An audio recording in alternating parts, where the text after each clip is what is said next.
जिस मुद्दे पर चर्चा आप लोगों को हम सुनने जा रहे हैं वो एक ऐसा मुद्दा है जिस पर इस समय सिर्फ हमारा ही नहीं, मुझे लगता है कि पूरे मुल्क का दिल जो है छलनी है।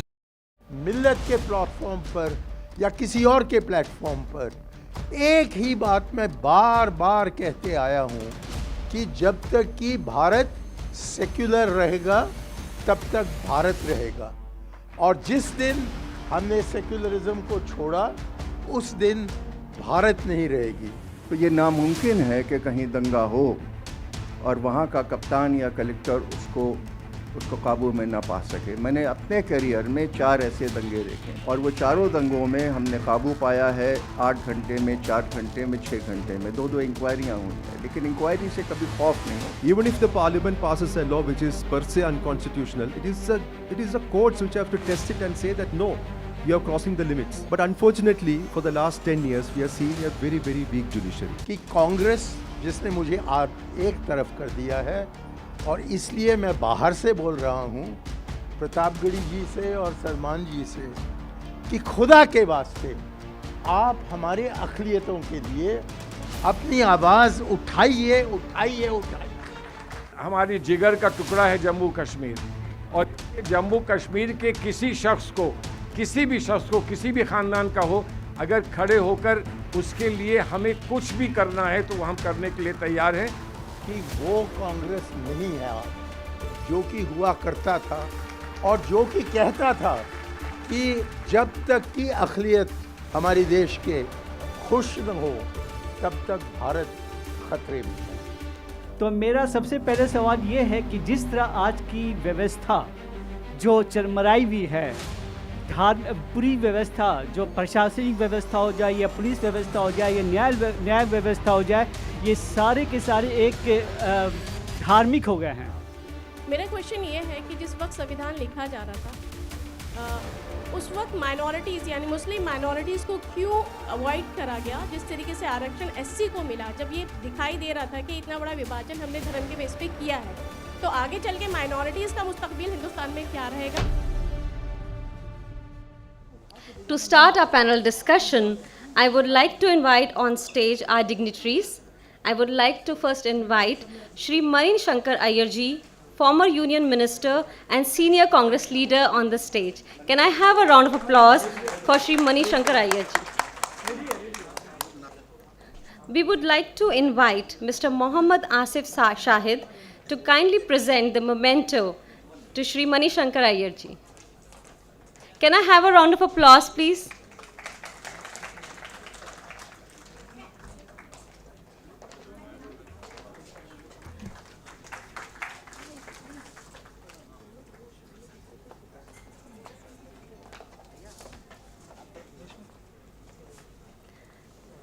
Our next guest is Mr. Najib Jung, former Lieutenant Governor of Delhi and educationist.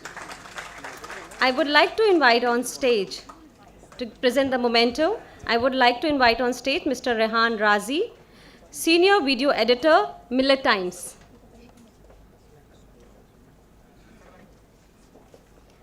Can I have a round of applause for Mr. Jung, please? Thank you.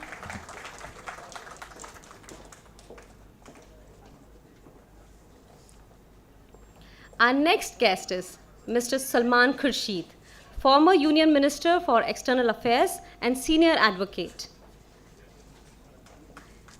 Mr. Salman Khurshid, please. I would also like to invite Mr. Peer Mohammed, camera person, Millet Times, to give the memento to Mr. Khurshid. Thank you so much.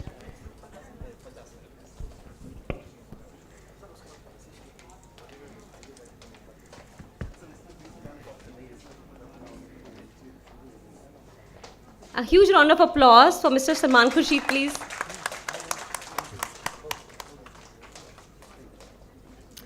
Our next guest is Advocate Harris Biran, Member of the Parliament, Rajya Sabha, and Senior Advocate, Supreme Court of India. And to present the memento, I would like to request Mohammed Danish, Video Editor, Millet Times, to kindly come on the stage and present Advocate Harris Biran with the memento, please. Huge round of applause for Advocate Harris Biran. Thank you so much. And now I would like to invite our very amazing moderator, Ms. Bhasha Singh, senior journalist and founder, Bebak Bhasha. Ms. Bhasha Singh, everyone. Over to you, Bhasha. Thank you so much. I would like to invite Shaifa Naz, PR Manager, Millet Times, to kindly present the memento to Ms. Bhasha Singh. Ms. Shifa Naz, please. Okay, Shifa is outside, so we will have somebody else present the memento. Okay. Thank you so much. Can I have a huge round of applause for all our panelists, please? And let's listen to this amazing discussion. Thank you so much, everyone.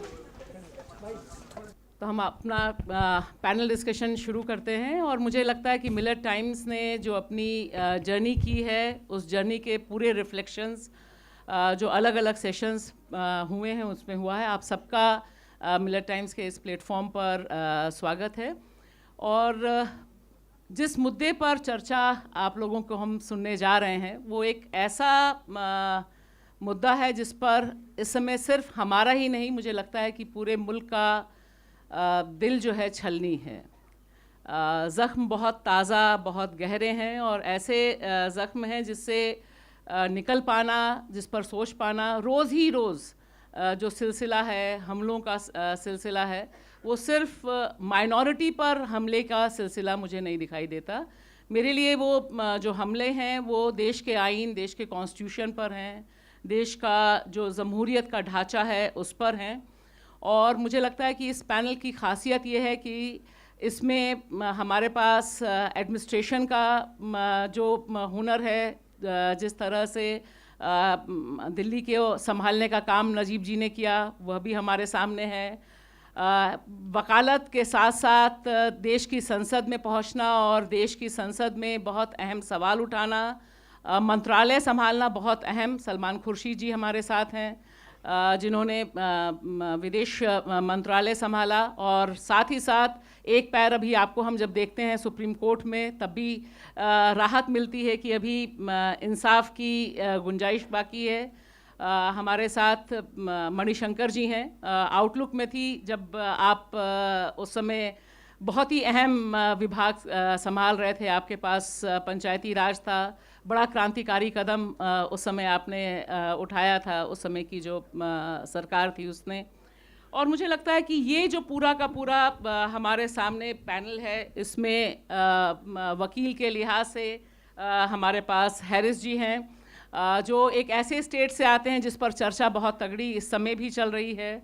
Kerala, आप राज्यसभा के सांसद हैं और IUML को represent कर रहे हैं। तो मुझे लगता है कि ये जो पैनल है ये पैनल जमहूरियत पर जो हमला है, जो माइनॉरिटी पे हमला है, उस पे हम किस तरह से देख सकते हैं। और मैं जब यहाँ बैठी थी, सुन रही थी, तब मुझे अपनी जो महबूब शायर हैं फहमीदा रियाज़, उनकी कुछ लाइनें याद आ रही थी। और जब दिल्ली में उन्होंने पढ़ा था तो मणिशंकर जी आप भी उस जगह मौजूद थे, तो मैं जी तो मुझे लग रहा था कि फहमीदा ने इतने साल पहले हमारे वतन के लिए जो चेतावनी दी थी, जो घंटी बजाई थी इतने खूबसूरत अल्फाज में, तो उससे अगर हम शुरू करें, तुम बिल्कुल हम जैसे निकले अब तक कहाँ छुपे थे भाई, तुम बिल्कुल हम जैसे निकले अब तक कहाँ छुपे थे भाई, प्रेम धर्म का नाच रहा है कायम हिंदू राज करोगे,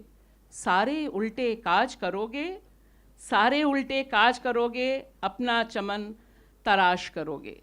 तो ये जो अल्फाज हैं फहमीदा के, जो बहुत मकबूल और मेरी बहुत महबूब शायर हैं, बहुत साल पहले लिखी गई, आज की तारीख में जो हाल हैं उससे ज़्यादा बदतर हैं, ज़्यादा संकट है। लेकिन इसमें कुछ सबसे ख़ास बात यह है कि हमारे सामने ऐसे भी चेहरे इस समय हैं और वो भी ऐसे राज्यों से हैं, जैसे उत्तराखंड से जो 2 चेहरे अभी हमारे सामने आए हैं, जो सच्चे हिंदू और सच्चे देशभक्त के तौर पर, चाहे दीपक हों या विजय रावत, वो उनका भी इस्तकबाल करना, उनको सैल्यूट करना मुझे लगता है कि बहुत ज़रूरी है।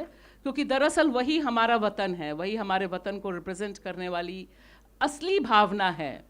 और एक तरफ वो भी हैं, हालांकि उनके ऊपर भी केसेस हो गए, 4 केसेस ठोक दिए गए कि उन्होंने दंगा नहीं होने दिया, उन्होंने एक मुस्लिम दुकानदार के पक्ष में आकर मोर्चा संभाला।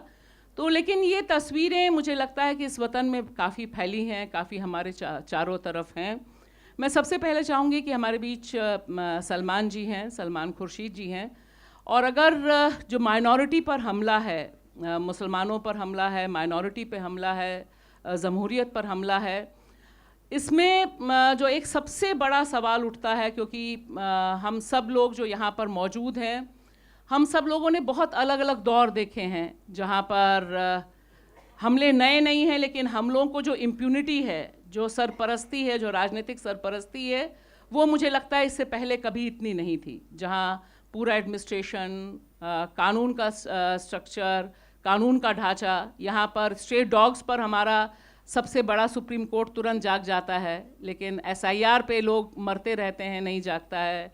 नफरती बोल असम के मुख्यमंत्री बोलते रहते हैं, लेकिन नहीं जागता है। कोई सुओ मोटो एक्शन नहीं होता है। इस पूरे परिदृश्य को सलमान जी आप कैसे देखते हैं? क्योंकि आपको हम अदालत में भी देखते हैं, आपको हमने सरकार में भी देखा है। तो ये जो आज का पूरा सिनेरियो है, ये कैसे आपके नज़र आता है, और क्या आप महसूस कर रहे हैं या रास्ता देख रहे हैं? जी शुक्रिया। मैं समझता हूँ कि हम लोग सब यहाँ, बहुत सारे लोग जो यहाँ सामाईन बैठे हैं,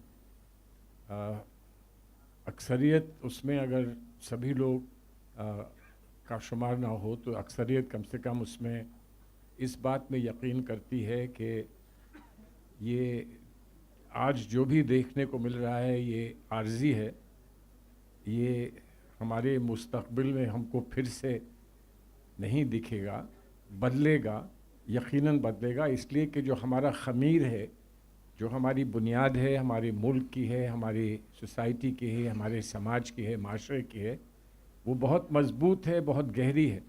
और जिन लोगों ने उसको तबाह करने की कोशिश की है या उससे खिलवाड़ करने की कोशिश की है, वो एक आर्जी मकाम है, वो बदलेगा, वो वक्त बदलेगा और उसके साथ सब कुछ बदलेगा।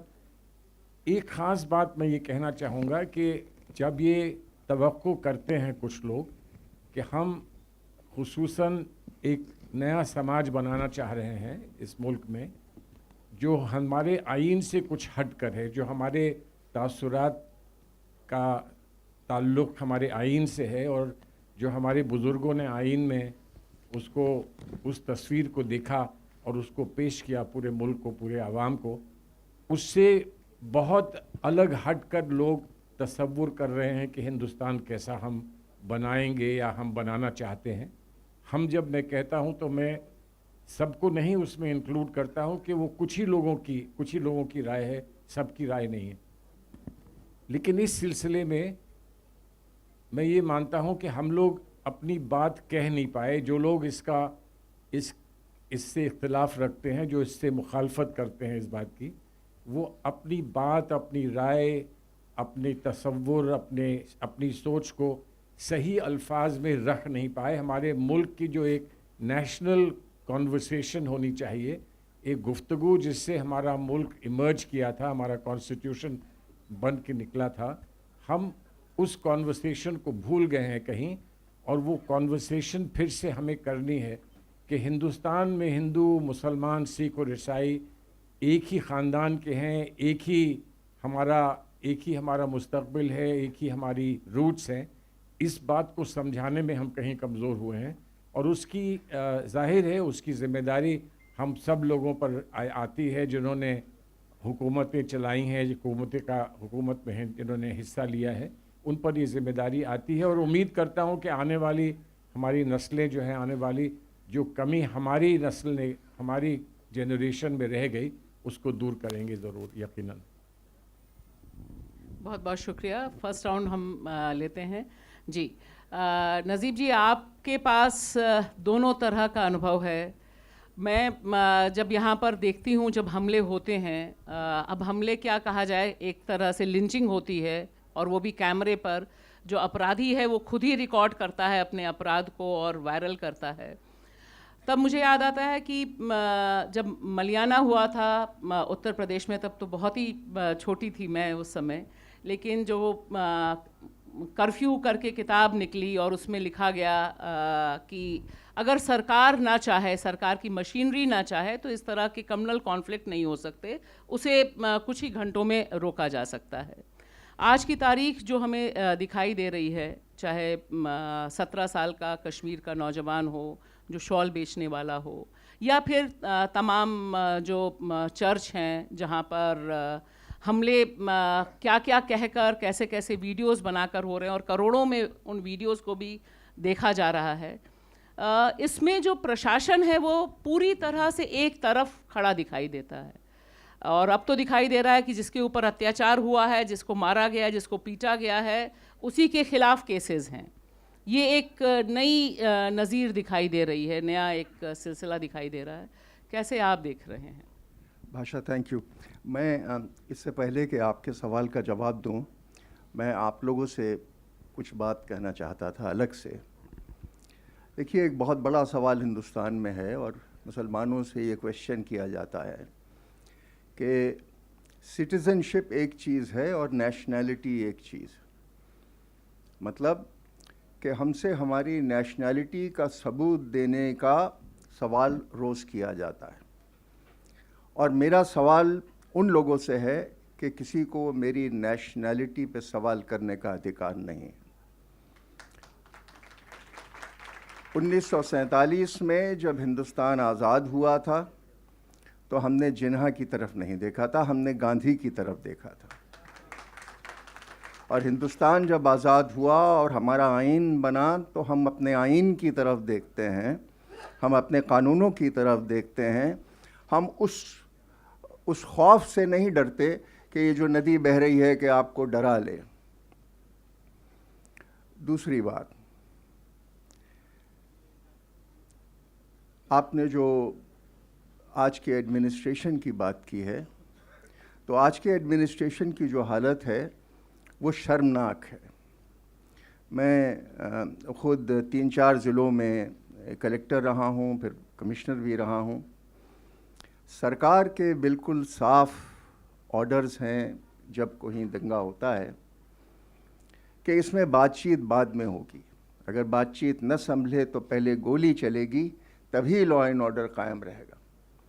अगर गोली एक तरफ चलेगी तो वो फिर बदले की भावना से चल रही है। जब 1947 में 48 में दिल्ली में दंगे हो रहे थे और काबू में नहीं आ रहे थे, गांधी जी भूख हड़ताल पे बैठे थे, तो सरदार पटेल ने अंग्रेज़ कप्तान को कहा, जिसको आज आप सुपरिंटेंडेंट पुलिस कहते हैं, कि अगर 24 घंटे में दंगा ख़त्म नहीं हुआ तो मैं तुम्हारा तबादला कर दूँगा। तो ये नामुमकिन है कि कहीं दंगा हो और वहाँ का कप्तान या कलेक्टर उसको काबू में ना पा सके। मैंने अपने करियर में 4 ऐसे दंगे देखे और वो चारों दंगों में हमने काबू पाया है 8 घंटे में, 4 घंटे में, 6 घंटे में। 2-2 इंक्वायरियाँ हुई हैं, लेकिन इंक्वायरी से कभी खौफ नहीं होता। तो हमारा जो दायित्व है वो है हमारा कॉन्स्टिट्यूशन, ये हमारी बाइबल है। और जब हमने सर्विस ज्वाइन की थी, मैंने 1973 में IAS किया था, तो सबसे पहले हमें एक ओथ लेना पड़ता है और वो ओथ होता है कॉन्स्टिट्यूशन पे। आप ईश्वर पे ले सकते हैं, अल्लाह पे ले सकते हैं, मैंने कॉन्स्टिट्यूशन पे लिया था। और कॉन्स्टिट्यूशन पे आपको अगर अपना अहद नहीं पूरा करना है तो आप सर्विस के लायक नहीं हैं। तो आज की सर्विस जो चरमरा रही है वो इसीलिए कि एक तरफ एक लालच पैदा हो गई है एडमिनिस्ट्रेशन में कि अगर हम अपने सरबराह को खुश नहीं रखेंगे तो हमारा तबादला हो जाएगा, हमारा नुकसान हो जाएगा।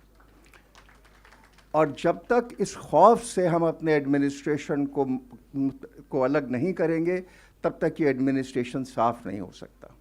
आज आपका एसपी है, कलेक्टर है, कमिश्नर है, वो किसकी तरफ देख रहा है? वो देख रहा है चीफ मिनिस्टर की तरफ। ये कहीं का कायदा नहीं है। आपके सामने किताब रखी हुई है कानून की, आपको वो फॉलो करना है। और तीसरी मैं आपसे एक और बात करना चाहता था, तुम्हारे सवाल से थोड़ी सी अलग है, कि हिंदुस्तान आज सेकुलर मुल्क है, ये 16% लोगों को छोड़ दीजिए, और वो इसलिए है कि हमारे भाई जो बाहर घूम रहे हैं ये लोधी रोड पे, ये सेकुलर हैं। इस कमरे के बाहर जो लोग आपको दिखते हैं वो सेकुलर लोग हैं, उनकी गुट्ठी में सेकुलरिज्म भरा हुआ है। ये बैठी हैं मिस शर्मा, इनकी अगर आप बातें सुने तो आपको पता चलेगा कि हिंदुस्तान का सेकुलरिज्म कहाँ ज़िंदा है। वो हमारी डीएनए से नहीं निकाला जा सकता। तो हम लोगों ने, कुछ चंद लोगों ने आरएसएस से भी इस संबंध में बात की और उनको समझाने की कोशिश की कि साहब आप एक तरफ तो कहते हैं कि हमारा डीएनए, आपका डीएनए एक तरफ है, तो फिर हमें दूसरी नज़रों से क्यों देखते हैं? एक नज़र एक की तरफ और दूसरी नज़र क्यों हमें देखा जाता है?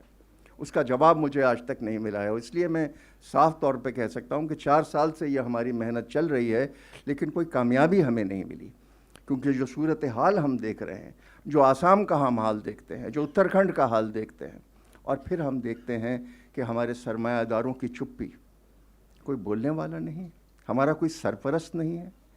आज सुप्रीम कोर्ट क्यों नहीं सुओ मोटो लेता, एक्शन लेता आसाम के चीफ मिनिस्टर की बात पे? आज सुप्रीम कोर्ट क्यों नहीं एक्शन लेता उन सरकारी अफसरों के जो कहते हैं कि हम बदला लेंगे या बदला लेना चाहिए? ये कैसी चुप्पी है? कब तक आप लोग लड़ते रहेंगे? लेकिन जैसे इमरान ने कहा कि हौसला तो रखना पड़ेगा, और खौफ की बात इसमें बिल्कुल नहीं है। कोई आपको खौफजदा कर नहीं सकता, क्योंकि हिंदुस्तान में आइन जिंदा है और रहेगा। ये जो फिल्में आपने देखी, ये डरावनी फिल्में हैं, लेकिन इनकी भी एक लिमिट है। सलमान भाई ने जो कहा कि इनकी सबकी एक मियाद है, ये मियाद ये पूरी होगी एक दिन, लेकिन उस वक्त तक तो हमको एक बर्दाश्त भी करना है और उसके साथ लड़ना भी है, और उसके अलावा हमारे पास कोई अल्टरनेटिव नहीं है। क्योंकि याद रखिए कि आप हिंदुस्तानी हैं, भारतीय हैं, आपकी भारतीय आपसे कोई छीन नहीं सकता। आई थिंक जी, बहुत ज़रूरी बात आपने कही कि हम भारतीय हैं और हमसे कोई भारतीयता छीन नहीं सकता। और जिस समय हम यहाँ बैठे हैं इस कमरे में, पिछले 1 साल से भारतीयता छीनने की ही कवायद चल रही है देश के अलग अलग कोने में। जो ग्रेट SIR चल रहा है वो भी हमें दिखाई दे रहा है, और उस पर भी जो सुप्रीम कोर्ट की चुप्पी है, और अब तो बहुत खुला खेल हो गया है। असम के मुख्यमंत्री, जो चुने हुए मुख्यमंत्री हैं, हेमंत विश्व शर्मा, वो ऑफिशियली बोलते हैं, कैमरे के सामने बोलते हैं कि मैं 5 लाख मुसलमानों का नाम हटा दूंगा। तो उससे SIR को लेके जो पर्देदारी थी वो भी तकरीबन ख़त्म है। और मैं चाहूँगी कि हैरिस जी हमारे साथ हैं। आप जी, oh sorry, yeah, so you are with us and you are playing as a MP, you are playing a role in the parliament, and you are also an advocate.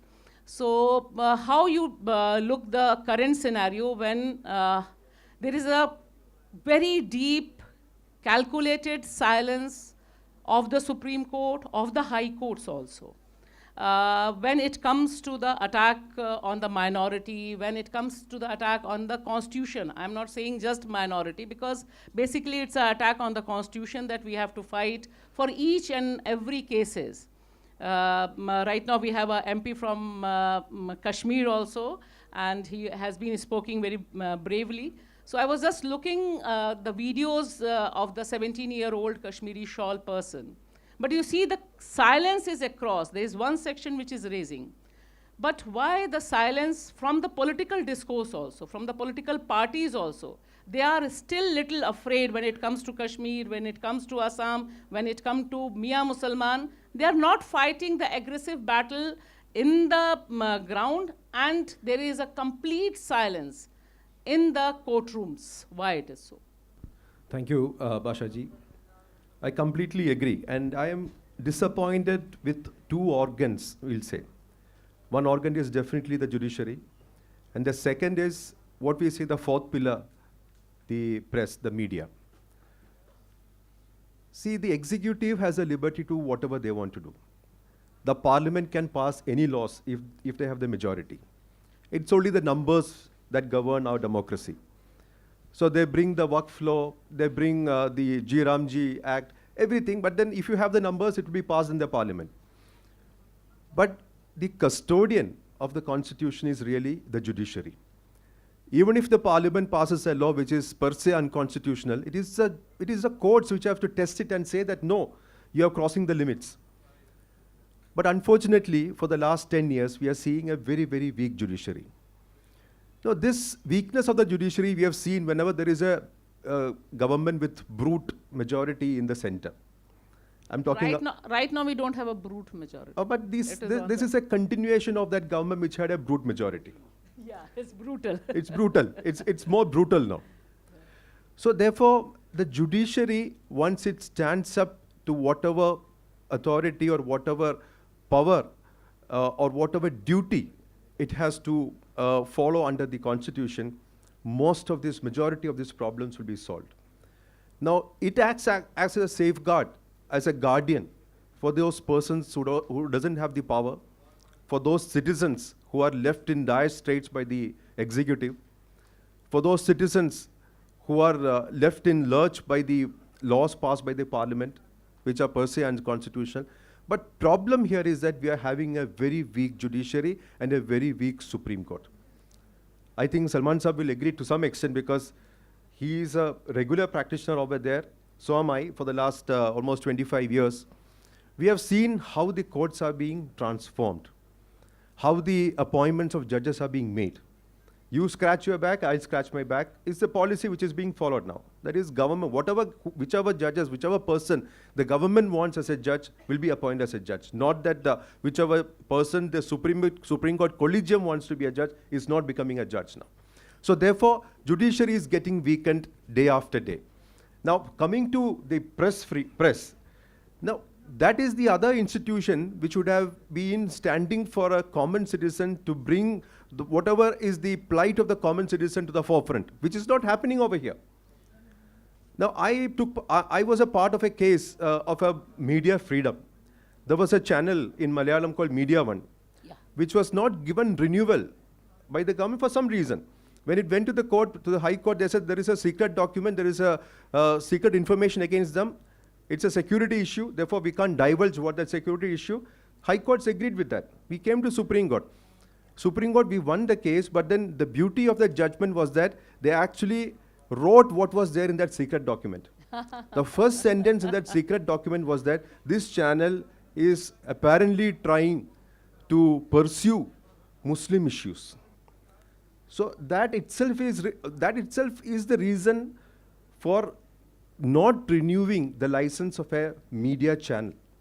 So that is the level into which we have gone. So unless and until these two wings, that is the judiciary and the press, stands up to the rights of the citizens, we are in for a greater trouble. Now, as far as the social issue is concerned, we are talking about lots of problems. But according to me, the solution is this. The community will have to have their representation more in bureaucracy and judiciary. Under-representation is the key factor for which the whole problem is. I'm coming from a state where we also had a huge problem. Now, IUML, Indian Union Muslim League as a party, they decided that we have to be a part of the government. We have to be a part of the coalition.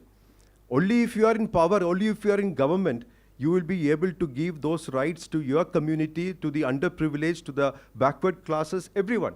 So what we did was that once we got into the government, there was these colleges, there was these schools, all those things were there in plenty for these districts which were so backward. So what we have to look at now is that we have to have the representation of the community in bureaucracy as well as in judiciary, because these are the key fulcrum on which the policy matters of the government lays. And if you are not a part of the policy, then your community is going to step back a huge. So therefore, although the constitution envisages that you have to have proportional representation of backward classes in the government, but that particular thing has not been done. And that, see, even in the state of Kerala, when we took a census by an NGO, we found that the Muslim community is lacking or is behind 135% when you look at the population.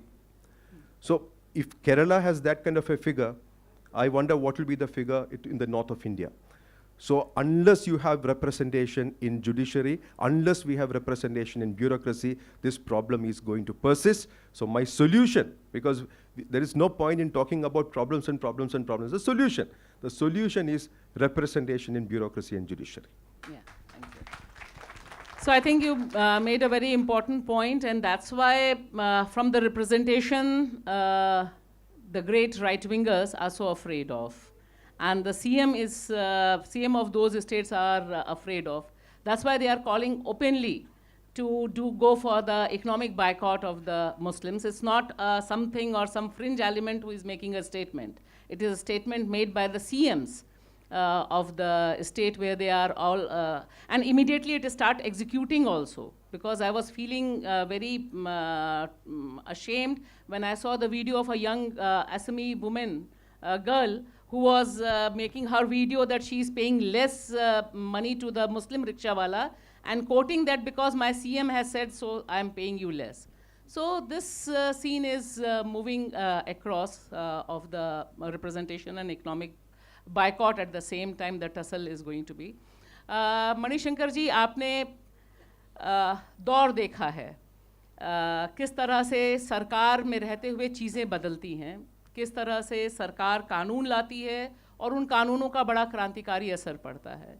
आज जो एक बहुत बड़ा सवाल दिमाग में लोगों के रहता है कि जो अभी तक का स्ट्रक्चर था, क्या वो ताश के पत्ते जैसा था कि भरभरा के ऐसे गिर गया? All of a sudden it has collapsed. The system which has been built, on which the trust was there of majority of the Indians, that we have a constitution, we have a parliament, we have a bureaucracy, we have the people. But when you see across, you find that very less centers of hope are left. Without any declaration of a Hindu Rashtra, we are de facto living in a Hindu Rashtra. So how you see that whether this onslaught, how it can be checked, how you see yourself, ये ताश के पत्ते जैसा खेल कैसे हो गया? पहले मैं अपना परिचय देना चाहता हूँ. मैं तमिलनाडु का हूँ. मेरे वालिदैन तमिल थे, लेकिन मेरी पैदाइश लाहौर की है और तकसीम के समय हमारा परिवार हिंदुस्तान आया. अब बताइए कितने तमिल ब्राह्मण शरणार्थी हैं इस देश में. तो मैं अपने को सबसे छोटा अक़लियत मानता हूँ और आप लोगों को देखकर मैं एक अक़लियत नहीं देखता हूँ. मुझको लगता है कि आप हमारे देश के अटूट हिस्से हैं. आप न हों तो जैसा कि मौलाना आज़ाद ने जामा मस्जिद में कहा, वो भी तकसीम के तत्पश्चात, ये कि मुसलमान कौम इस नए भारत, इस स्वतंत्र भारत का स्तंभ है और ये स्तंभ टूट गया तो पूरी इमारत गिर जाएगी. इस लिहाज से मैं आपको देखता हूँ एक अक़लियत नहीं, लेकिन हमारे देश के अटूट अंग. और ऐसे परिस्थिति में बहुत ही ज़रूरी है कि आपकी आवाज़ बुलंद उठे. मैं ये नहीं कह रहा हूँ कि मुसलमानों को ये आवाज़ उठाना है. मेरे जैसे गैर मुसलमान भी आपके साथ जुड़ने को तैयार हैं और जद्दोजहद करने को तैयार हैं. मुझको आपके साथ जेल जाना हो तो मैं तैयार हूँ आपके लिए जेल जाने का. और यदि जेल जाने के बजाय हमें जो भी मौका मिले, जहाँ भी मौका मिले, मिल्लत के प्लेटफॉर्म पर या किसी और के प्लेटफॉर्म पर, एक ही बात मैं बार बार कहते आया हूँ कि जब तक कि भारत सेक्युलर रहेगा तब तक भारत रहेगा. और जिस दिन हमने सेक्युलरिज्म को छोड़ा उस दिन भारत नहीं रहेगी. और ये मेरे शब्द नहीं हैं, ये शब्द बताए गए थे 7 मई 1989 को प्रधानमंत्री राजीव गांधी के द्वारा. और मुझे लगता है कि कांग्रेस जिसने मुझे एक तरफ कर दिया है, और इसलिए मैं बाहर से बोल रहा हूँ प्रतापगढ़ी जी से और सलमान जी से कि खुदा के वास्ते आप हमारे अक़लियतों के लिए अपनी आवाज़ उठाइए उठाइए उठाइए, क्योंकि जब तक कि आपकी आवाज़ सुनाई नहीं देती तब तक भारत खतरा में रहेगा, हमारा देश टिक नहीं सकता है। यदि इन लोगों को, ये जो सैकड़ों लोग यहाँ खड़े बैठे हैं और जिनके पीछे 20 करोड़ लोग भारतीय हैं, उन सब की आवाज़ ऊपर आनी चाहिए। और क्यों? क्योंकि माफ़ कीजिए, आपने ब्यूरोक्रेसी की बात की, आपने जुडिशरी की बात की, लेकिन आपने पार्लियामेंट की बात नहीं की। पार्लियामेंट में जो सत्ता पक्ष पार्टी है उसमें एक मुसलमान नहीं है, एक मुसलमान नहीं है। और हालांकि हमने सलमान जी को एक खास पद दिया है और इमरान प्रतापगढ़ी को एक और खास जगह दिया है, बस 2 मुसलमानों को रखकर कैसे हम आगे बढ़ सकते हैं? कांग्रेस जिसमें कि बहुमत हिंदू है और लेकिन जहाँ की सारे कौम के लोग स्थापित हैं, उस पार्टी को अपनी आवाज़ उठानी है। और मैं माफ़ी चाहता हूँ आपसे, मैं एक तरफा हूँ तो मार्जिन से मैं कहता हूँ कि वो कांग्रेस नहीं है आज जो कि हुआ करता था और जो कि कहता था कि जब तक कि अक़लियत हमारे देश के खुश न हो तब तक भारत ख़तरे में है। और मैं हौसला आपको दिलाना चाहता हूँ, शायद आपने आंकड़े नहीं देखे, आप कह रही हैं मैडम कि इनका बड़ा दबाव है। क्या दबाव? इनको कभी 1/3 वोट से ज़्यादा नहीं मिला है, छोड़िए 1-2% ऊपर या नीचे जाता है, लेकिन 1/3 लोग ही भारत के इस बीजेपी का साथ दिया है। और 86% जो हैं, फीसदी जो है, 2/3 वो हिस्सा कभी 2014 में या 2019 में या 2024 में उनका बीजेपी का साथ नहीं दिया है। हालांकि बीजेपी कहती है कि हम हिंदुत्व को बचाएंगे और जब हिंदुत्व है तब हिंदू को कोई डर नहीं रहना चाहिए। मैं कहता हूं कि हम भारतीय हैं और भारतीय होने पर हम जो भी कौम हो हिंदुस्तान में, इस विवादित देश में, इस विविध देश में, उन सब की भारतीयता को देखकर हमें उन सब का स्वीकार करना है, उन सब का स्वागत करना है। और ये करने के लिए सलमान साहब, मुझको आवाज़ नहीं दिया जाता है कांग्रेस में, तो मैं आपसे अर्ज़ करता हूँ कि आप मेरे आवाज़ बने और अपने पार्टी जिसके वर्किंग कमेटी में आप हो और जिससे कि मुझे ख़ास निकाला गया है, उस वर्किंग कमेटी में मैं चाहता हूँ कि आप बताइए कांग्रेस को कि जो आवाज़ हमारे सारे देश के लिए और जिसमें कि अक़लियत भी शामिल है, सारे देश के लिए हम आवाज़ उठाते थे, आज हम उठा रहे हैं या नहीं? जी। हाँ, थोड़ी बहुत तो हम उठाते हैं, लेकिन इसको ज़्यादा बुलंद करें। और फिर एक साथ हम दूसरे जो सेक्युलर पार्टीज़ हैं उनके साथ हमने एक इंडिया ब्लॉक बनाया, उसके लिए मैं मुबारकबाद देता हूँ। लेकिन आपने उस इंडिया ब्लॉक को कंसोलिडेट किया क्या 2024 के इलेक्शन के पहले? इसके बावजूद कि उसका कंसोलिडेशन नहीं हुआ था, 6 सीट छोड़कर बीजेपी आगे बढ़ा। यदि हमें 10 और सीट मिलते इंडिया ब्लॉक को, तो तब नीतीश कुमार और चंद्रबाबू नायडू हमारे पास आते, वहाँ नहीं जाते। तो बीजेपी को हराना बहुत ही आसान है, हिंदुस्तान को बचाना बहुत ही आसान है, लेकिन कांग्रेस को कांग्रेस को ये कहना चाहिए कि जो आप तुष्टिकरण कहते हैं जी, वो हमारे तरफ से it is compassion for the weak and the poor. चलिए हम कुछ सवाल भी इसको ले लेते हैं। रखकर जी, जी, इसको रखकर हम आगे बढ़ें, सारे जो सेक्युलर पार्टीज हैं जी। उनको एक बनाएं या एक एकत्रित करें और फिर चुनाव लड़ें, तो हमें 67% वोट मिलने वाला है और बीजेपी को हमेशा हमेशा के लिए हम हार दिलवा सकते हैं। लेकिन जब तक कि हमारी पॉलिसी स्पष्ट न हो, जब तक कि हमारी आवाज़ बिल्कुल साफ न हो, जब तक कि हमारे इरादे नापाक रहेंगे और पाक न हो, तब तक ये 67% बिखरा रहेगा। जी, उनको जी, जोड़ शुक्रिया। दीजिए, वो होना चाहिए हमारा लक्ष्य।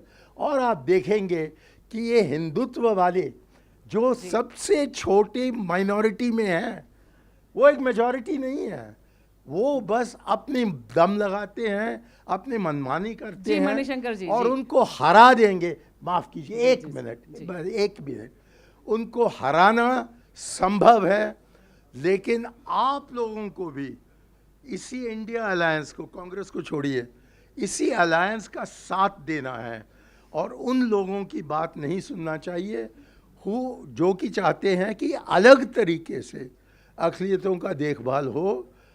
इस देश के देखभाल के लिए आपको हिफाजत देना बुद्धि भी है और सिद्धांत भी है। जी। शुक्रिया। अब मैं चाहूँगी कि कुछ जो सवाल हैं वो सवाल भी कुछ चुने हुए सवाल हमारे पास आ जाए। और मुझे लगता है कि जो हमारे पास चुनौती है, चुनौती कितनी गंभीर है, कितना जो हमला है वो कितना गंभीर है, उसकी चुनावी बिसात में क्या उसका जवाब दिया जा सकता है, नहीं दिया जा सकता है, यह एक लंबी डिबेट का मुद्दा है जिसे एक अलग मंच पर डिस्कस किया जा सकता है। लेकिन फ़िलहाल जो ख़तरा है वो कोई छोटा ख़तरा नहीं है, ख़तरा बहुत बड़ा है और उस ख़तरे की गंभीरता को समझना अगर हम एक्सेप्ट ही नहीं करेंगे कि ख़तरा कितना गंभीर है, तो शायद उससे मुकाबला दो हाथ करने के जो रास्ते हो सकते हैं, जो तरीके हो सकते हैं, जो हर व्यक्ति के दिल में सवाल हैं जो सुलग रहे हैं, उन्हें आगे हम कैसे बढ़ा सकते हैं, वह भी सोचना ज़रूरी है। तो मैं अब सेशन में कुछ जो सवाल हैं वो चाहूँगी कि कुछ लोग सवाल अपने सामने रखें हमारे पास। मैं मुफ्ती फ़रोज़ आलम कासमी बोल रहा हूँ।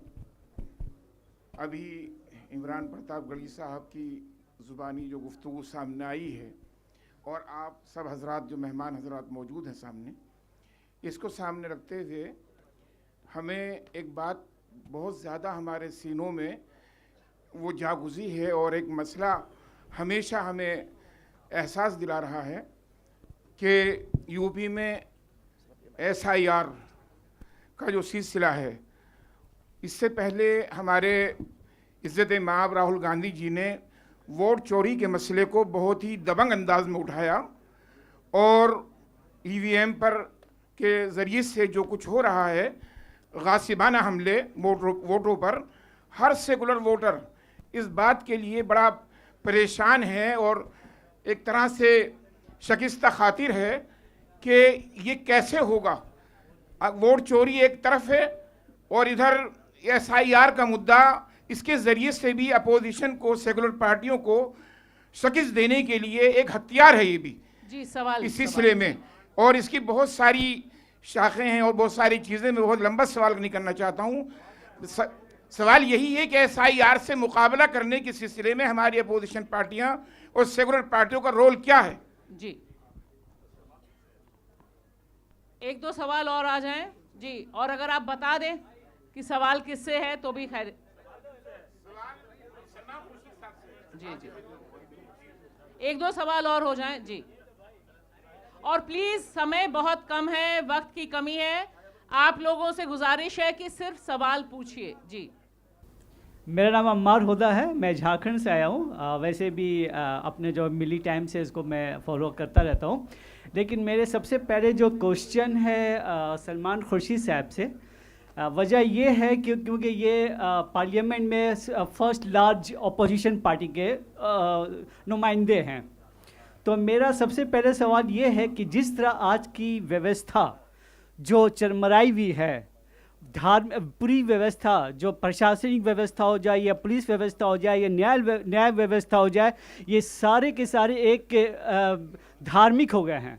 तो इस धार्मिक में जिस तरह जेपी मूवमेंट होती थी, जिस तरह कर्पूरी ठाकुर साहब, जयप्रकाश नारायण साहब, उस तरह, और आप लोग बुजुर्ग भी हैं और आप लोगों ने वो मूवमेंट देखा है, तो वैसी मूवमेंट से ही ये सरकार जा सकती है। तो ऐसी मूवमेंट आप लोग करने के इरादा रखते हैं या नहीं रखते हैं? बस एक महिला भी पीछे खड़ी है, उनको भी पकड़ा दीजिए, पीछे हैं। सर, मेरा क्वेश्चन सिर्फ आप लोगों से नहीं है, यहाँ मौजूद सभी से है। 1 करोड़ से ज़्यादा की आबादी वाले इस देश में, ऑफकोर्स 100 करोड़ से ज़्यादा वाले आबादी वाले इस देश में जजेस की पॉपुलेशन इतनी कम क्यों है? सुप्रीम कोर्ट 34 जजेस only, seriously?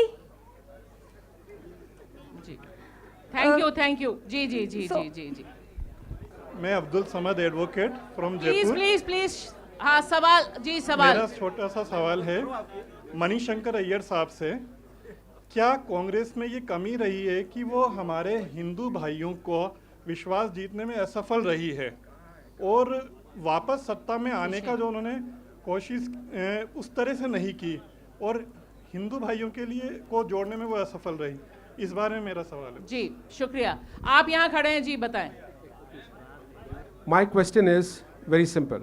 We have so many problems and we've been talking like till the cows come home. Why can't we unite the opposition? Why is it so difficult to unite the opposition?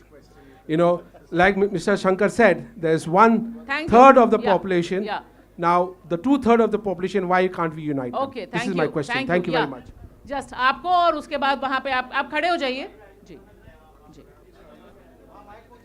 यहाँ mic, एक वहाँ mic पहुँचा दीजिए पीछे। मेरा नाम तबस्सुम फातिमा है और मैं एक सोशल एक्टिविस्ट हूँ। मेरा क्वेश्चन ये है कि जिस वक्त संविधान लिखा जा रहा था, उस वक्त माइनॉरिटीज़ यानी मुस्लिम माइनॉरिटीज़ को क्यों अवॉइड करा गया? जिस तरीके से आरक्षण एससी को मिला, जब ये दिखाई दे रहा था कि इतना बड़ा विभाजन हमने धर्म के बेस पे किया है, तो आगे चल के माइनॉरिटीज़ का मुस्तकबिल हिंदुस्तान में क्या रहेगा? और हमने ये भी देखा है कि अगर विधानसभा बेस निकालते हैं डाटा, तो ये दिखाई देता है कि जैसी मेजॉरिटी में माइनॉरिटीज़ किसी विधानसभा में या वार्ड में होते हैं, उनको दूसरी विधानसभा में डिलिमिटेशन करके ट्रांसफ़र कर दिया जाता है। तो माइनॉरिटी मेजॉरिटीज़ में हो नहीं पा रही, तो लीडर्स कहाँ से क्रिएट होंगे? और मुझे लगता है कि इसके ऊपर थोड़ा सोचा जाए और बताया जाए कि ऐसा क्यों नहीं सोचा, माइनॉरिटीज़ के बारे में आरक्षण पॉलिटिक्स में क्यों नहीं रखा गया? जी शुक्रिया। थैंक जी, बोलिए आप। नजीब जंग साहब से सवाल है मेरा। अस्सलाम वालेकुम सर, आप 2009 से 2013 तक जामिया के बीसी रहे और 2006 में जामिया छात्र संघ का चुनाव बंद हुआ था। तो मैं समझता हूँ कि आपकी कुव्वत व ताकत में रहा होगा शायद कि आप 2009 से 13 तक जब आप बीसी रहे तो आप छात्र संघ का चुनाव बहाल करवा सकते थे। अगर आप वहाँ प्रयास करते तो शायद कोई जामिया का छात्र या छात्र संघ का पूर्व नेता आपके साथ आज बैठा होता इस मंच पर और हम मुसलमानों की आवाज़ वो बुलंद करता। शुक्रिया बहुत बहुत। एक सवाल यहाँ से ले लीजिए और उधर एक वहाँ दे दीजिए। मैम, आज हमारे पास जो कॉन्स्टिट्यूशन है प्रेजेंट टाइम्स में, ये इस इंफ्रास्ट्रक्चर को या इस स्ट्रक्चर को सस्टेन नहीं कर सका, जहाँ पर एक आदमी की या एक पर्टिकुलर सोच की डोमिनेंस रही। आगे फ्यूचर में इस तरह से क्या और सुधार हो सकते हैं बेसिक कॉन्स्टिट्यूशन स्ट्रक्चर में? जी शुक्रिया। कि इस तरह से चेक्स एंड बैलेंसेस रहे, जहाँ पर पावर सेंट्रिक एक जगह ना हो। जी शुक्रिया। एक पीछे दे दीजिएगा, पीछे उधर पीछे वाइट, बस। देखिए, मैं सलीम बेग हूँ मुरादाबाद से। मुरादाबाद की बराबर में है संभल। आज पूरा देश नफरत के गहरे पे आ चुका, जिसमें उत्तर प्रदेश में संभल सर्वोपरि है। संभल प्रयोगशाला बन चुका है। संभल में एक पुलिस वाला जो कानून की, संविधान की शपथ भी लेता है और वर्दी पहनता है, वो किस तरह धज्जियाँ उड़ा रहा है। संभल के अंदर हाई कोर्ट के एक फैसले को वहाँ का मजिस्ट्रेट मानने से इनकार करता है। तो क्या, मैं ये भाषा जी सवाल करना चाहूँगा सलमान खुर्शीद साहब से, और मैं ये जानना चाहता हूँ कि क्या राहुल गांधी, सलमान खुर्शीद, कांग्रेस आई, उनके कान तक ये आवाज़ पहुंची कि नहीं पहुंची? अगर शुक्रिया, नहीं शुक्रिया, पहुंची तो शुक्रिया, मैं आपके जी। जरिए ये आवाज़ राहुल गांधी तक पहुंचाना चाहता हूं। वो वहां कब आएंगे संभल में? कानून की धज्जियां उड़ रही हैं वहां जी, पर। शुक्रिया शुक्रिया। जी सवाल बहुत सारे हैं और हम लोग सिर्फ 4 हैं। हम 4 आप लोगों के सवालों के जवाब देने की कोशिश करेंगे। एक बहुत अहम सवाल, कासिफ साहब मैं अभी आप जवाब देता हूँ। एक अहम सवाल फातिमा भी हैं पीछे, शायद उनका आपने एक बात कही थी कि जो भी रिजर्वेशन का निज़ाम है उसमें माइनॉरिटीज़ को क्यों नहीं रखा गया है। देखिए, हिंदुस्तान की आज़ादी का वक्त, हिंदुस्तान की तकसीम का भी वक्त था और उस वक्त लोगों की ये राय थी और उसमें खुसूसन जो मुस्लिम लीडरशिप थी उसकी भी ये राय थी कि हम आवाम से और लोग जो हैं उनसे अलग ना देखे जाएं। हिंदुस्तान की तकसीम के बाद हिंदुस्तान को एक रखना हम लोगों के लिए एक बहुत इम्पोर्टेंट बात थी। तो इसलिए ये माना गया कि हम मज़हब की बुनियाद पर रिजर्वेशंस ना दें, हम सिर्फ रिजर्वेशंस उन लोगों को दें जो पसमानदा हैं, और पसमानदा मुसलमानों को भी रिजर्वेशन मिलता है। इस बात को आप अच्छी तरह जानती होंगी। मुसलमान के नाम से रिजर्वेशन नहीं मिलता, लेकिन पसमानदा जो कौमें हैं उनको, खो वो मुस्लिम हो खो वो नॉन मुस्लिम हो, उनको वो रिजर्वेशन मिलता है। और यही एक बड़ा कदम उठाया गया था। इसलिए उठाया गया था कि हम तफरीक ना करें, हमें बंटवारा ना हो हिंदू और मुसलमान में, क्योंकि उसका तजुर्बा तकसीम का बहुत बुरा तजुर्बा था। और इस वजह से जब हमने इस बात को आगे बढ़ाने की कोशिश करी कि आप किसी भी मज़हब के क्यों ना हो, लेकिन अगर आप पसमानदा कौम के हैं तो आपको याद होगा सच्चर कमेटी ने इसका जिक्र किया था और उसके बाद बहुत एक फ़ैसला किया गया, बहुत अहम फ़ैसला था, जिस फैसले से आज भी जो तेलंगाना और आंध्र प्रदेश हैं उसमें पसमानदा मुसलमानों को रिजर्वेशन मिल रहे हैं और लोग शिकायत भी करते हैं इस बात की। लेकिन और जगह पर ये इसलिए नहीं हुआ कि मरकज़ी जो रिजर्वेशन देने की कोशिश थी वो सुप्रीम कोर्ट ने उस पर स्टे लगा रखा है और उसके बाद हमारी हुकूमत रही नहीं। एक बात मैं आपसे कहूं कि सवाल आपके बहुत सारे जायज़ सवाल हैं और आप हमसे वो सवाल पूछ सकते हैं, लेकिन हम इस मुल्क में जिस भी अच्छे काम को करवाना चाहते हैं या करना चाहते हैं उसमें हम आम राय रखते हैं कि नहीं रखते हैं। अगर हम आपस में इत्तेफाक नहीं रख पाते हैं आवाम, तो हम किस तरह से मजबूर हुकूमत को करेंगे कि हुकूमत सही काम करे। ये एक बहुत बड़ा सवाल है। छोटी छोटी बातें हैं, ख़वातीन के जो हुकूक़ हैं उन पर हम एक राय नहीं बन सकते हैं, हम एक राय नहीं बना पाते हैं। जो वक्फ का मामला है उस पर हम एक राय नहीं बना सकते हैं और इस वजह से हमें नुकसान होता है। अगर हम आपस में इत्तेफाक कर लें और आपस में हम ये कर लें कि इत्तेहाद हम में है, तो यकीनन हिंदू हो, मुसलमान हो, गैर मुस्लिम हो, सब लोग मिलकर, डेमोक्रेसी है, डेमोक्रेसी में अपनी राय को सरकार पर थोप सकते हैं और सरकार को मजबूर कर सकते हैं। ये बहुत ज़रूरी है।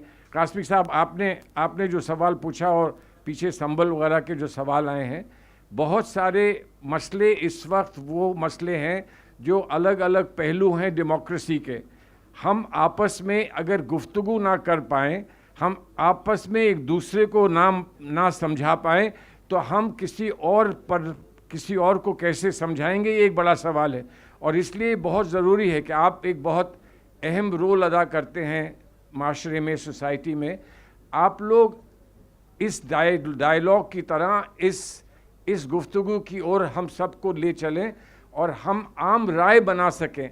आम राय नहीं बन पाती और आप जाते हैं, उसका अखबारात कितना उसका फ़ायदा उठाते हैं कि आप ये बात कह रहे हैं, आप वो बात कह रहे हैं, और आप में से सबकी राय ये है कि हमने इंडिया अलायंस को मजबूत क्यों नहीं किया। सच्ची बात यह है कि इंडिया अलायंस को मजबूत करने के लिए हर कुर्बानी देने के लिए हम तब तैयार थे, आज तैयार हैं और आगे भी तैयार रहेंगे। लेकिन हमारी बदनसीबी ये है कि हर एक ने ये चाहा कि हम इसमें से कुछ निकाल लें और हम अलग हो जाएं, हम इसमें से कुछ निकाल लें और अलग हो जाएं। अगर लोग ये तवक्को करते हैं कि कांग्रेस अपना गला घोट कर ही ज़िंदा रखेगी इस मुल्क को, तो वो कहाँ से मुमकिन होगा।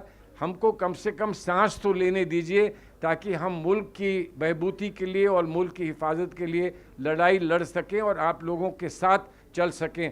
पीछे चलने को हम तैयार हैं, कंधे से कंधा मिला के चलने के लिए हम तैयार हैं, लेकिन हमको कम से कम इतना तो हमको आप समझिए कि हमको भी ज़िंदा रहने का हक़ है, इसलिए कि हर एक को हक़ है। अगर हर एक को हक़ है तो हमको भी हक़ है। अब कहाँ पर हमारी कमी है उसको आप बताइए कि आपको यहाँ आपकी जो हालात हैं उसमें ये कमी है, इसको दूर करिए, और जहाँ आप हमको मदद कर सकते हैं दूर करने के लिए आप करिए। कांग्रेस पार्टी बहुत वजूहात से कमज़ोर हुई, इसमें दो राय नहीं है, लेकिन एक राय ये भी है कि जो लोग बरसों से कांग्रेस को सपोर्ट करते चले आ रहे थे, उसमें सिर्फ मुसलमान नहीं हैं, बहुत लोग थे जिन्होंने बरसों से कांग्रेस को सपोर्ट किया। उन्होंने छोटी छोटी अपनी जजीरे बना लिए पार्टियों के, और उन्होंने कहा कि आज हम यहाँ हैं, आज हम वहाँ हैं, आज हम वहाँ हैं।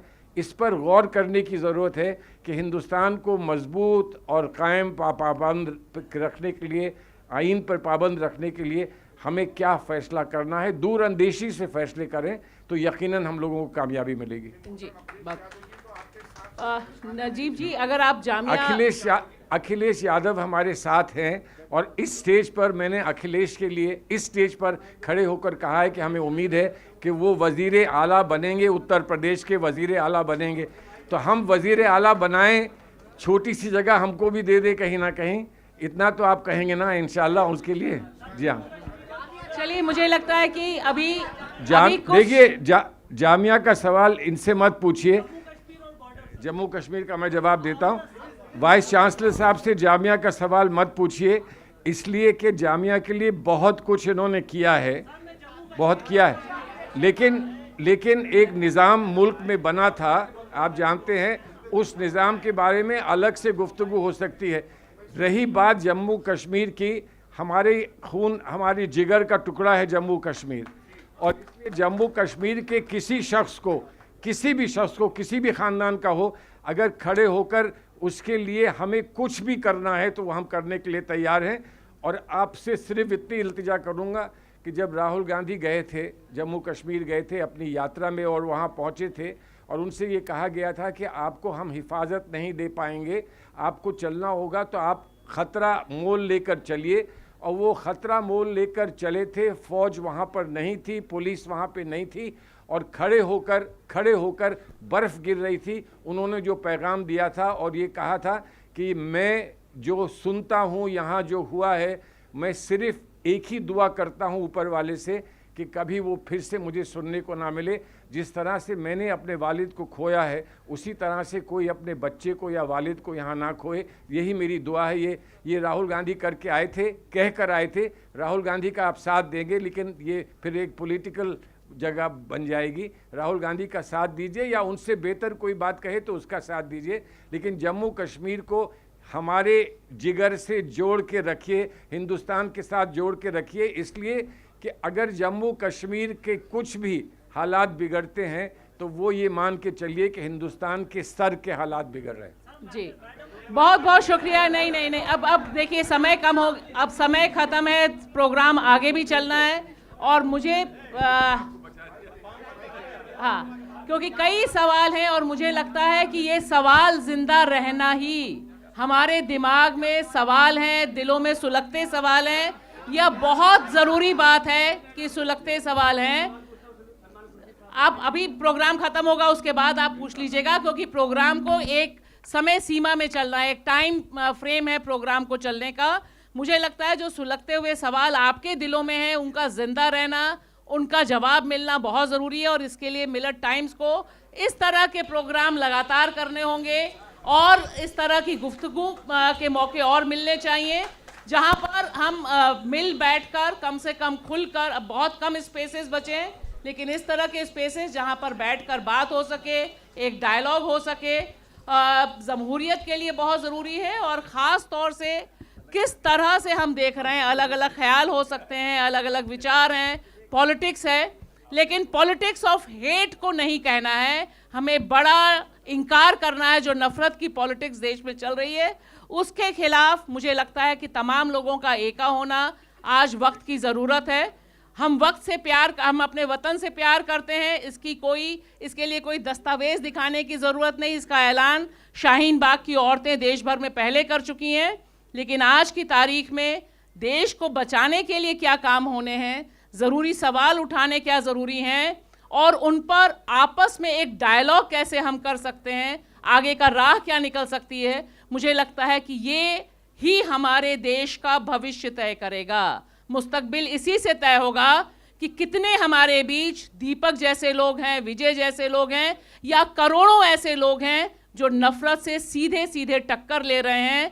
चाहे उत्तराखंड हो, चाहे असम हो, या देश का कोई भी हिस्सा, हर जगह नफरत से टक्कर लेने वाले सेनानियों की ज़रूरत है, इंसानों की ज़रूरत है। धर्म के लिबास में लड़ाने वालों को नहीं कहने की ज़रूरत है।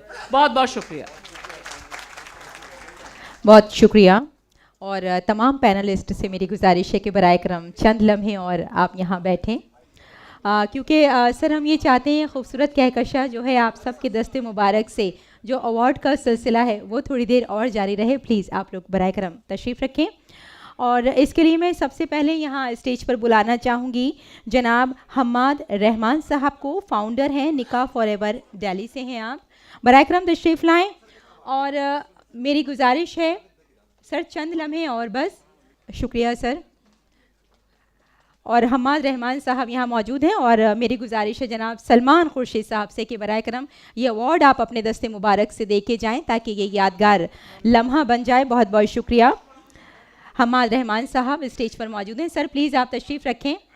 तमाम पैनलिस्ट से मेरी गुजारिश है, देखिए बहुत ही खूबसूरत ये लम्हा है। तमाम हमारे जो अहम शख्सियात हैं वो स्टेज पर मौजूद हैं, और जनाब हम्माद रहमान साहब को अवार्ड दिया जा रहा है। आप फाउंडर हैं निकाह फॉरएवर, और तालियों से आप उनका इस्तकबाल कर सकते हैं, शुक्रिया अदा कर सकते हैं। और अब मेरी गुजारिश है जनाब सैयद फ़ारूक अहमद साहब से बराए करम आप भी स्टेज पर तशरीफ़ लाएँ। बहुत शुक्रिया सर। जनाब सैयद फ़ारूक अहमद साहब से मेरी गुजारिश है यहाँ पर जनाब नजीब जंग साहब से, फॉर्मर लेफ्टिनेंट गवर्नर दिल्ली, बराए करम आप सैयद फ़ारूक अहमद साहब को अपने दस्ते मुबारक से। सर फ़ारूक अहमद साहब यहाँ इस वक्त मौजूद हैं, बराए करम उनको अवार्ड से सरफराज करें। बहुत बहुत शुक्रिया। और साथ ही मैं रिजवान साहब से भी कहना चाहूँगी कि आप भी जल्दी से स्टेज के पास आ जाएँ, क्योंकि हम सभी जानते हैं तमाम अहम शख्सियात यकीनन बहुत मसरूफ़ हैं, बहुत वक्त कम होता है। मैं यहाँ कहना चाहूँगी बहुत बहुत शुक्रिया और ज़ोरदार तालियां आपकी तरफ से। बहुत खूबसूरत ये पल है। जनाब रिजवान साहब director Indian Institute of Languages and Jamians Global Academy से हैं आप। और मोहतरम जनाब मणिशंकर अय्यर साहब से मेरी गुजारिश है कि आप रिजवान साहब को अपने दस्ते मुबारक से ये अवार्ड पेश करें। बहुत शुक्रिया।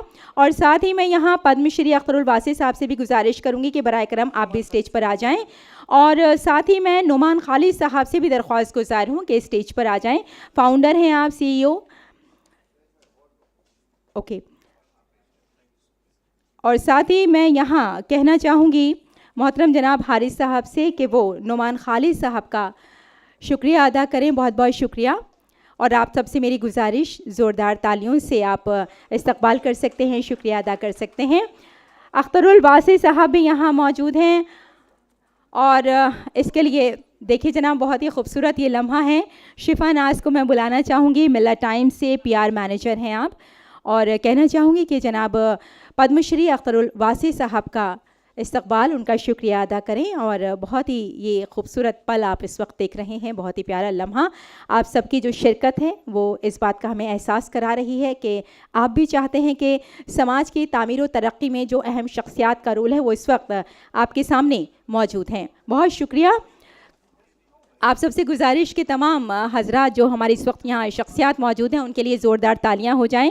जनाब मणिशंकर अय्यर साहब, जनाब नजीब जंग साहब, इज़्ज़त माब जनाब सलमान खुर्शीद साहब और एडवोकेट हारिस बीरन साहब। बहुत बहुत शुक्रिया। Thank you sir, thank you sir, thank you sir.